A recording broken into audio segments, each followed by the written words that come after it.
Si vous aimez pas la mer, Si vous n'aimez pas la mer, si vous aimez pas la campagne, si vous n'aimez pas la montagne, si vous aimez pas la ville, si vous n'aimez pas la ville, allez vous faire foutre. allez vous faire foutre.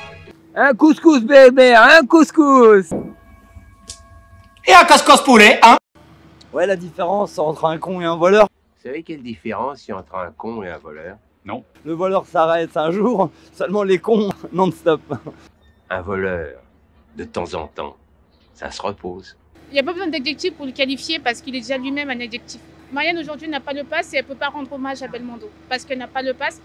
J'aurais voulu même avoir le pass pour une petite demi-heure pour rendre l'hommage à notre acteur regretté. Pour moi, c'était quelqu'un de téméraire, d'authentique. Ça manque au paysage audiovisuel actuel. Je pense qu'il n'y aura pas de remplaçant de Belmondo. Je ne pense pas qu'il soit heureux que l'on fasse ces hommages aux invalides. Je pense que lui, c'était plutôt quelqu'un de populaire.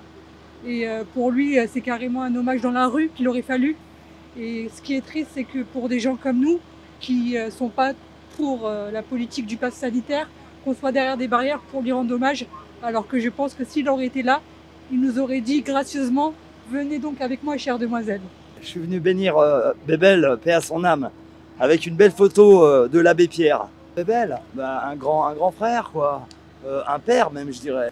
Avec son... Moi, il me fait rappeler mon papa, parce que souriant toujours avec cette bouille, l'as des as, le professionnel. Voilà, peur sur la ville aussi. Je me suis toujours inspiré de Bébel. Moi, je l'ai connu, ça fait maintenant 65 ans.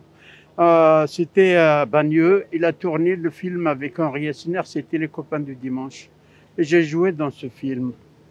À l'usine, on mangeait au réfectoire et puis au petit Clamart au bal, on dansait. On s'écrivait, j'ai des lettres à lui ici sur moi, on s'écrivait toujours. Pour moi, son meilleur film, c'est À bout de souffle. C'est un chef-d'œuvre. Puis il y a aussi Le Marginal et L'As des As. Bah, Jean-Paul, tu nous manques. Le beau gosse nous manque. Le boxeur. Adieu Jean-Paul, paix à ton âme. Oui, bah écoutez, c'était surtout... il a eu plusieurs périodes, je pense. Il y a la période Godard où le public l'a découvert et où il n'était pas encore, on va dire, totalement sûr de lui. C'était pas encore Bébel. Puis ensuite, il y a eu la période, je pense, à partir de 40 ans, quand il a joué dans Le Magnifique. Puis il y a eu le film de Lelouch aussi, le dernier qu'il a tourné officiellement, qui a fait que le public s'est encore plus attaché à lui, je pense, par une sorte de proximité avec l'âge, la maladie, voilà. Donc je pense qu'il y a 3 périodes pour Bébel qui en fait un mythe et qui fait que beaucoup de générations finalement se sentent en proximité avec lui. C'est un grand de plus qui s'en va, mais quand je dis de plus, irremplaçable. Voilà. Nous, on n'est pas d'ici, on est du Var. On a voulu rendre hommage à Bébel et on n'a pas le droit de passer parce qu'on n'a pas de passe sanitaire. On nous a parqués derrière. Et je crois que Bébel, s'il pouvait encore marcher dans son cercueil, il se retournerait, il lui mettrait un grand coup de pied dans le cul. Si on veut dire au revoir au cercueil, il faut avoir le pass sanitaire pour 19h30.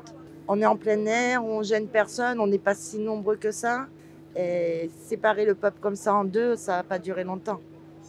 C'est pas une chose que même lui, il aurait voulu. Je trouve que c'est quelqu'un qui a bien vieilli, dans le sens où il a bien évolué avec sa génération, il a su plaire aux petits, aux moyens, aux grands. Et voilà, et je trouve que c'est une figure comédienne assez importante et assez belle. Ouais, il a été un modèle quoi, pour le cinéma français. Oui, bah, j'ai vu dans L'As des As, Le Magnifique. Jean-Paul Belmondo, il restera toujours gravé dans la mémoire des Français. C'est très élégant. Avec du fond.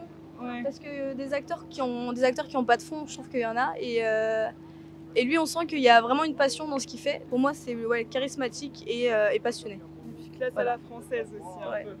Oui, il y a toujours. Même si on regardait son film, on était triste, à la fin de son film, on sortait un bonhomme en joie. Parce qu'il nous faisait rigoler.